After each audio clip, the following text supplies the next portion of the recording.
selamat sore dari gua. Selamat pagi buat kalian semuanya. Udah pada bangun apa belum? Semoga mimpinya indah. Kali ini gua mau mengangkat tema yang benar-benar menurut gua penting banget, yang paling kalian harus tahu. Ini sangat menyedihkan, menyeramkan, dan jangan pernah lakukan ini. Oke, gue mengangkat ini dari subscribers gue, tapi gue tidak boleh menyebut namanya karena ini sangat-sangat privacy. Gue mau share sama kalian semua tentang hal ini supaya ini menjadi satu warning buat kalian semuanya, hunter cinta, mau bule mau bukan. Please don't do that. Oke, ini dangerous. Karena ini pernah gue ceritakan di video gue yang sebelumnya. Oke, gue baca dari salah satu subscribers gue. Dia bilang gini sama gue, ini sangat menakutkan gue ya. Kak Intan, aku mau tanya, aku lihat video kakak. Jadi aku punya pacar kenal lewat dating. Awalnya dia baik sampai aku percaya. Dia minta aku untuk telanjang di hadapannya. Kupikir itu masih hal wajar, jadi aku kasih. Tapi setelah nonton video kakak ternyata itu salah. Dan dia akhirnya tidak mau ngasih lagi. Dan ini subscriber gue ini diancam. Oke? Dan saya diancam. Kalau tidak mau video seks dengannya, dia akan menyebarkan foto saya yang telanjang. Bagaimana cara mengatasinya? Saya sangat ketakutan. Ini cowok orang Spanyol umur 25 tahun. Dan yang paling yang membuat dia khawatir adalah di IG Instagram dia ini adalah pelajar yang pintar, mendapatkan beasiswa dari kampusnya dia. Dan dia itu berteman dengan kampusnya itu ya, nama kampusnya. Dia takut si bule gila ini mencemarkan nama baik dia di kampusnya dia dan kehilangan beasiswa dia. Gue harus angkat ini karena menurut gue ini sangat-sangat menarik, menurut gue ini sangat-sangat menakutkan. Gue mau kalian jadinya lebih berhati-hati. Guys, gue bilangin sama kalian, bila mana kalian belum pernah ketemu, cuman video call doang, kalian belum pacaran, masih pacaran semu, kalian belum yang namanya menikah, jangan pernah kirim foto-foto kalian ke orang lain. Apalagi fotonya itu yang namanya area sensitif kita. Itu sangat-sangat berbahaya. Jadi gue mau cerita sama kalian, gue nonton satu YouTube, ini kisah nyata ya, seorang anak teenager bunuh diri gara-gara kasusnya seperti ini. Gue akan cerita dari awal. Cewek ini adalah seorang yang pendiam. Ini dibalik ya, ini pisah ya dengan kasusnya subscriber gue, tapi ini ada kisah dampak dari pengancaman yang gue bilang jangan kirim foto itu. Gue nonton itu ya, anak cewek teenager ini ya, dia ini dibully di sekolah karena dia pendiam. Sampai akhirnya dia mencari teman melalui media sosial. Dan kebetulan perempuan ini, anak gadis ini, dia tahu namanya cara main musik. Dari main musik itu dia punya teman makin banyak dan dia sedikit lebih tenar gitu loh. Karena dia lebih tenar, orang tuanya ngelihat anak ini mulai senyum lagi, happy lagi. Sampai orang tuanya bahagia dong. Sampai orang tuanya membelikan dia karena anak ini minta kamera, karena katanya supaya live, supaya enak ngelihat videonya. Sampai suatu hari si anak cewek ini nge-live gitu sambil main gitar gitu kan. Si anak cewek ini saking terbawa suasananya, lo tau apa yang dilakukan? Ternyata banyak kan komentar penonton tuh ya, ribuan gitu. Ternyata di salah satu penonton itu ada predatornya. Dan karena anak cewek ini masih teen kan, remaja dewasa, bukan anak-anak, bukan, masih galau kan. Jadi terbawa suasana. Abis dia terbawa suasana, coba buka dong, buka bawah dadanya. Dia pikir itu seru kali, dia buka, rupanya di screenshot. Dia tidak tahu kok di screenshot. Akhirnya ya udah selesai live, dia biasa-biasa santai-santai saja. Tahu apa yang terjadi? Dia mulai diancam lewat media sosialnya, lewat emailnya dia. Dia mengancam akan menyebarluaskan ke sekolah, ke orang tua, bahkan ke semua orang-orang yang dia kenal. Katanya buah dada kamu bagus, kirim yang lebih porno lagi dong. Dia nggak mau, dia blok-blokin semuanya. rupanya yang ngancem ini beneran. Dia bener loh pergi ke sekolah, bukan ke sekolah, pergi, dia menyebarkan ke sekolah karena si predator ini tahu media sosialnya dia, disebarkan di sekolah, ketahuan, makin dibully dia sampai dia keluar dari sekolah itu. Akhirnya dia keluar dari sekolah itu, dia cerita sama orang tuanya bahwa dia terapi supaya dia tidak terlalu stres dan trauma. Setelah dia udah agak-agak feel better ya kan, dia pindah ke sekolah. Rupanya predatornya nggak berhenti sampai situ aja guys, dia sebar lagi tuh di sekolahnya yang baru. Perempuan ini tadi udah sembuh, semakin depresi. Orang tuanya sudah melapor, tapi sayangnya si polisi ini menganggap itu hal-hal yang tidak penting gitu loh, sampai tidak terlalu diselidikin. Sampai tahu-taunya anak ini benar-benar sangat-sangat depresi dan dia bunuh diri guys. Orang tuanya nggak terima karena kan gue udah lapor, kenapa lo ngambil tindakan, kenapa, siapa ini yang ngancem-ngancem anak gue. Setelah bapaknya angkat ke media baru ketahuan, masyarakat minta ini dipublish, ditangkap pelakunya, ketahuan predatornya itu umur 45 tahun dan anak itu kalau nggak salah umur 14 tahunan. Gue nggak tahu linknya apa, gue lupa, kalau tahu pasti gue sharing sama kalian. Guys, anak itu bunuh diri, yang dihajar itu bukan badan, mental. Lu bayangin gak sih, lu malu banget dilihat lu diketawain sama semua orang, lu dikucilkan sama semua orang. Itu apalagi anak teenager yang masih galau, bunuh diri guys, bunuh diri, mati dia, nangis orang tuanya. Jadi gue bilang nih sama kalian ya, kalian para hunter cinta, gue gak sebut bule dulu deh, yang mencari suami, yang mencari pacar, gue bilangin sama kalian, please be smart. Gak apa-apa lu dibilang sombong, gak apa-apa lu dibilang norak, lu gak apa-apa dibilang lu gak gaul, gak apa-apa. Gue dibilang sombong, gue dibilang norak, gue dibilang gak gaul, buktinya suami gue mau kok sama gue. Kalau laki-laki itu sayang sama lu, kan gue udah bilang berkali-kali, dia akan menjaga lu seperti permata. Dia tidak akan mau melihat lu dinikmatin orang lain, dia tidak akan mau merusak lu. Tuh gue bilangin sama lu.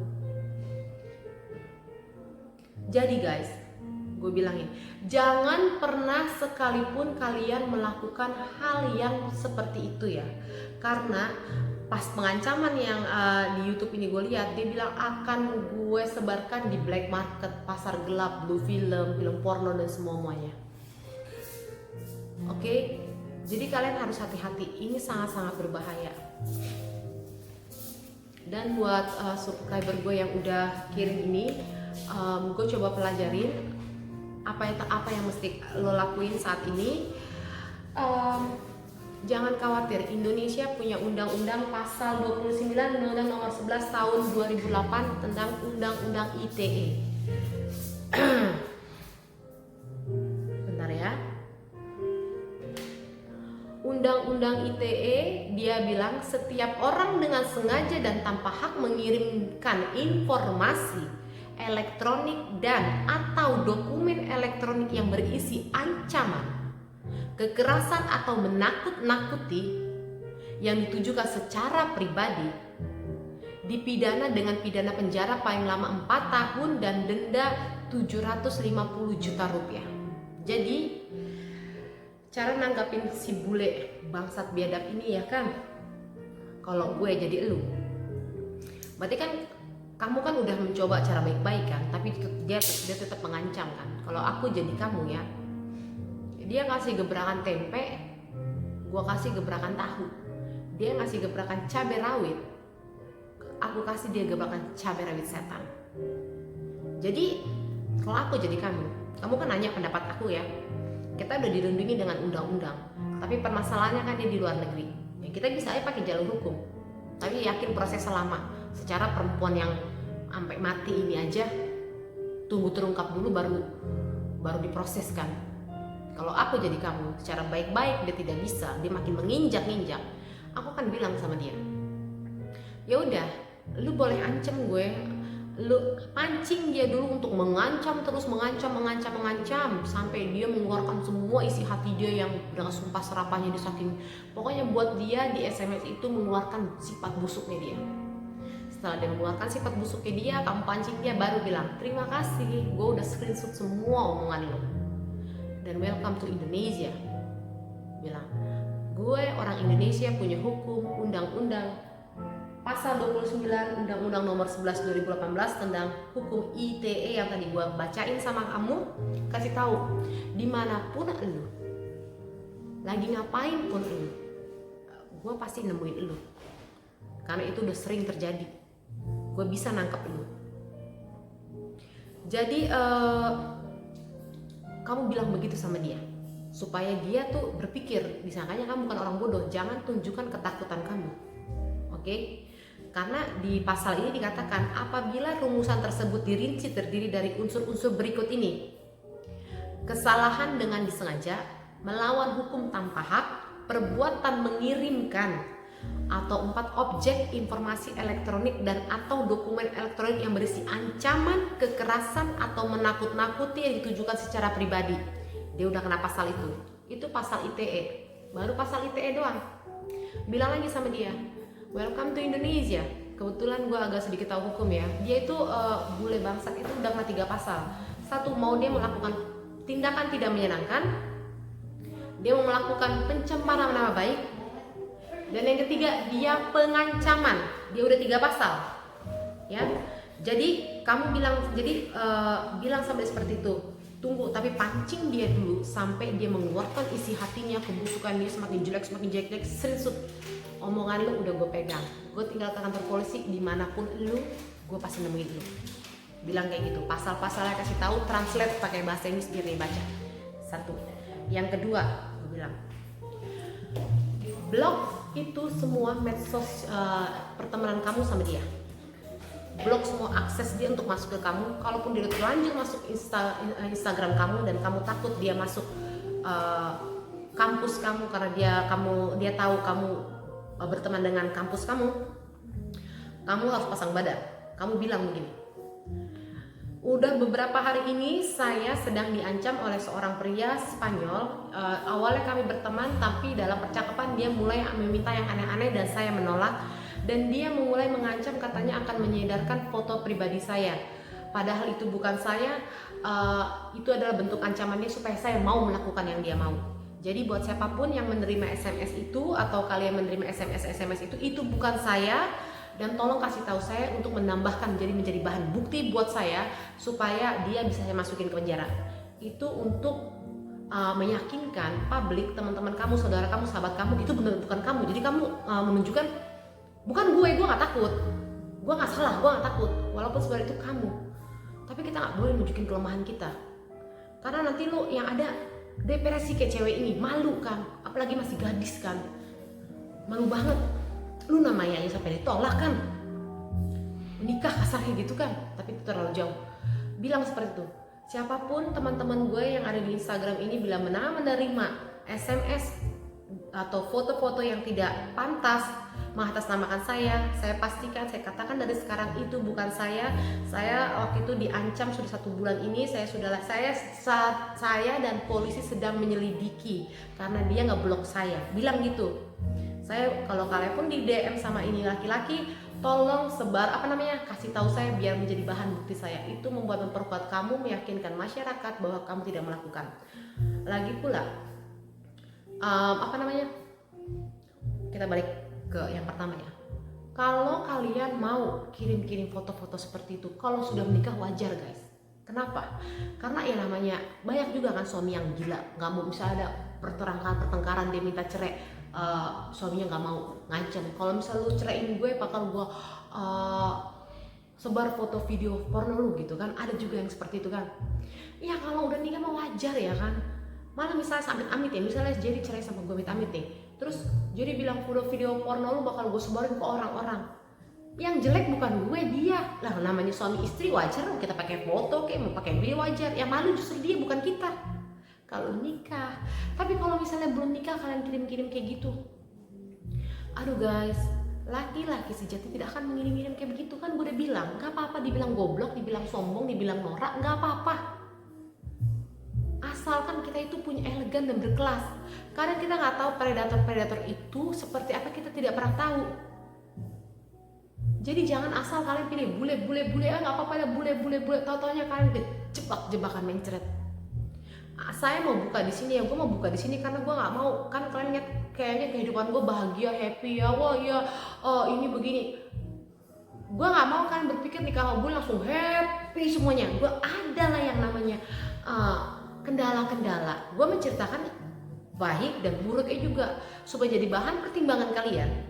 Jadi begitu kalian menikah, kalian jangan kok beda sama si Kak Intan sih, kok beda sih sama si Intan. Jangan, kita berbeda. Mungkin hidup kalian akan jauh lebih bahagia dibanding gue, kan kita nggak pernah tahu. Jadi prepare, siapapun yang mencari pasangan harus bisa menjaga dirinya. Banyak banget orang predator itu ya kan, jahat-jahat itu lagi berceceran di mana-mana, bentuknya manusia, kita nggak tahu. Bule yang kemarin katanya sampai dalam jangka 1 bulan ya 200 perempuan anak-anak ABG dikerjain semuanya, predator kayak gitu. Dan juga nonton kan video kelainan seksual yang di video gue sebelumnya. Orang sakit jiwa itu banyak banget guys, bentuknya beda-beda, tapi mereka berbentuk manusia. Supaya kita nggak jadi korbannya, kalian, saya, keluarga kita tidak jadi korbannya, please be smart. Jangan pernah coba mau kirim seperti itu. Gue udah mengingatkan ini untuk kedua kalinya ya. Gue baca ini sedih banget. Gue baca ini hancur banget hati gue. Gue tuh sebenarnya pengen ikut campur, rasa pengen gue gamparin tuh bule. Demi Tuhan gue pengen gue gamparin. Cuman it's not, itu bukan kawasan gue karena ini urusan dia sama si bule bangsat itu. Mau bule manapun, Spanyol ada yang baik, ada yang bangsat. Amerika ada yang baik, ada yang bangsat. Nggak boleh juga. Orang Middle East juga ada yang bangsat, Indonesia ada yang bangsat. Pokoknya kalian kalau lagi dating online sama siapapun, negara apapun, please be smart, jaga diri baik-baik. Iblis berbentuknya bukan yang serem, iblis berbentuknya manusia. Mandi juga, makan juga, tapi otaknya jahat banget. Makanya pada dating pertama gue bilangin sama kalian ya, kalau kalian baru kenalan tiba-tiba dia bilang kirim foto pornonya dong, kirim foto ini dong, kirim foto itu sudah laki-laki bajingan, bule cabul, itu udah cabul. Kalau gue bisa nikah sama Jerry tanpa ada video porno, tanpa ada foto-foto, tanpa ada melakukan porn seks, dan gue bisa menikah, kalian juga pasti bisa menikah. Kalau jodoh pasti ketemu juga. Nggak perlu yang namanya harus pakai seks dulu. Ari, kau tahu kan Ari? Sahabat aku yang kawin sama bule Amerika, ketemunya di tempat kerja. Nggak ada tiap hari katanya pulang datang ke rumah sih sungkeman, tiap hari sungkeman. Kalau pacaran bawa temen-temen, coba bayangin, iya kan? Jadi nggak perlu, kalian jangan sampai terjebak sama pikiran harus dikasih dulu nih biar bulunya mau. Enggak semuanya seperti itu, ada juga yang seperti itu kan, tergantung ketemunya di mana. Kalau ketemu di tempat di klub malam ya mungkin berakhirnya di hotel kan. Pokoknya intinya be smart, lindungin diri kalian sendiri. Jangan sampai kalian terpancing, jangan kalian sampai buta gara-gara oh ini cowok asing gue bakal begini. Jangan, semua dari seluruh dunia itu ada yang bangsat. Bagaimana supaya kita tidak jadi korbannya?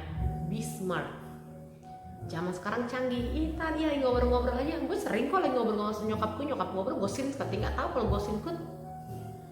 Gimana kalau kalian, kalian pikir nggak ngirim video, kalian pikir nggak ngirim foto kok, ya cuma ngobrol doang. Iya nih lihat nih tuh kan, iya tapi di screenshot lo mau apa? Kalau lo diancam mau apa? Sekarang kalau udah begini seperti nusuk subscriber gue, ya udah nggak ada jalan satu-satunya, lo pasang badan, kamu pasang badan bilang it's not me. Kalau ada yang ngancam gue ngomong aku gue, udah kita maju duluan ngomong kayak begitu, untuk membuat orang berpikir oh lu adalah korban, padahal lu nggak melakukan tapi dituduh seperti itu.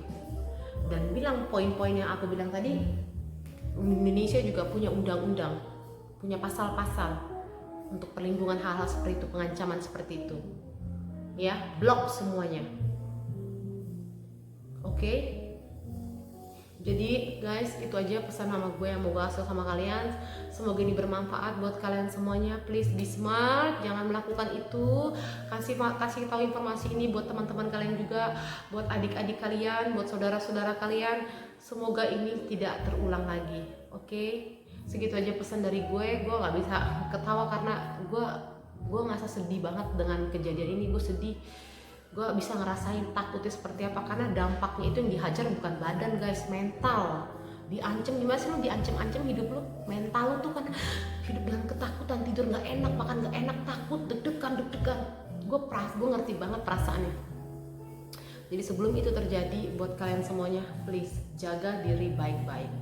Kalau udah ketemu, belum tentu lu mau foto-foto main kirim-kirim, jangan. Kalau udah suami, kalau udah istri, lu mau kirim kek, mau apa kek, sekalipun tiba-tiba pasangan lu psycho, totonya gila, ngancem-ngancem, kalau gue kirim gitu. Posisinya kita yang menang. Misalnya Jerry kenapa-napa, Jerry mau ngirim foto video gue yang menang. Namanya udah nikah, wajar ngelakuin kayak gitu, wajar. Gue bisa ngomong kayak gitu, yang malu dia. Lu laki-laki kok cengeng banget sih, laki-laki nggak punya otak, lu nggak tahu malu lu. Masa bini lu gitu-gituin, malah kan begitu, iya kan? Jangan sampai loh. Ya, udah segitu aja pesan dari gue. Semoga ini bermanfaat buat kalian. Kalau kalian suka, like, comment, and subscribe, and welcome all my subscribers. Thank you very much. Gue hari ini nggak terlalu banyak senyum karena hari ini pembahasan gue terlalu berat. Oke, salam sejahtera buat kita semua. Sehat selalu. Selamat pagi buat kalian. Bye bye. Klik.